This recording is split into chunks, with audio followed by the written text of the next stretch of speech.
In my last vlog, it felt like I had a lot of wins and made some good progress again, and it was all sparked by bringing the good camera to a new spot and landing things that I hadn't landed since I started skateboarding again. But ever since my ankle injury, my mindset has changed. It's no longer about getting at the same level I was at 18 years ago and getting cool clips as quickly as possible, but to put in the proper work in order to progress, see what I can still do, and enjoy myself in the process. So after a morning of trying new stuff at my local skate park with my wife and kid, I set out the next morning at a different skate park to work on some stuff, getting back into the nose slides if my ankle would allow it, big spins on the bank and ollie off the ledge.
Well, my nose slides nor my big spins aren't winning any beauty contest, but it's a start.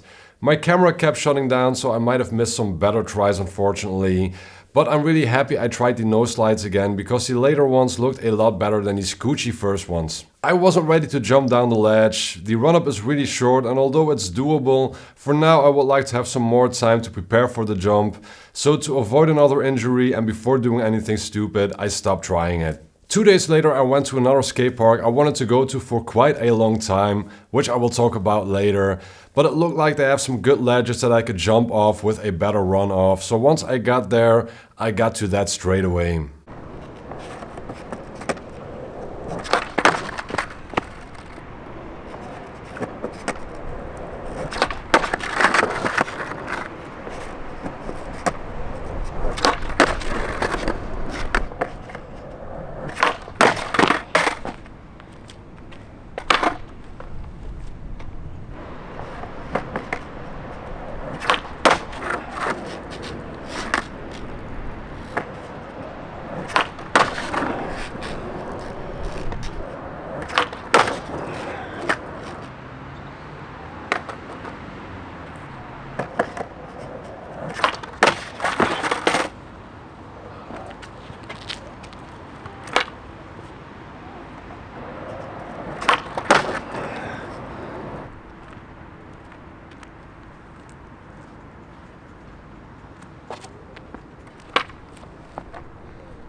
It felt pretty scary once I started working on the bigger ledge, but once I got the hang of it, it was a lot of fun.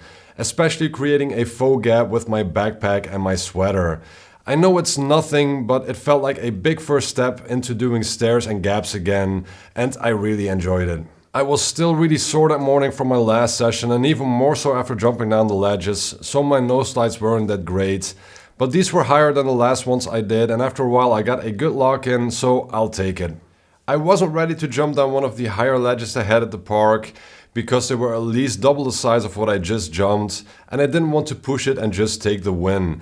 But at the edge of the park they had a ledge that ended in the grass, so just for the feel of it and for myself mentally, I jumped down that. It was a lot of fun to skate that park for the first time. It's in Maastricht, a city in the south of the Netherlands, where I was born, where I went to skate with my bike on the weekends, and where I lived from my 18th until my 28th.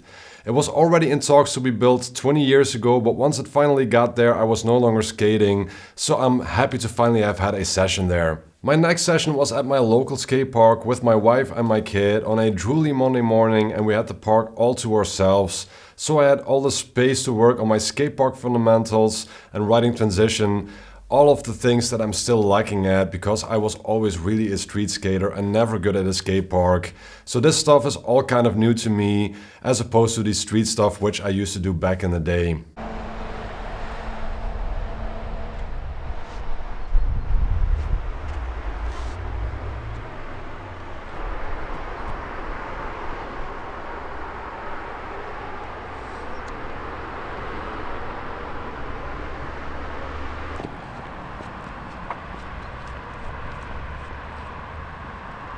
Dan kom ik jou.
Mama. Dank je.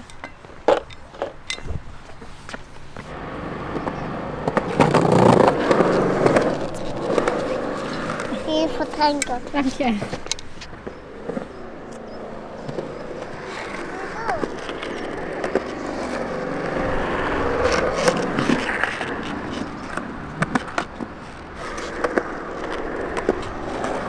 Wat een mooiste dus vandaag geleden.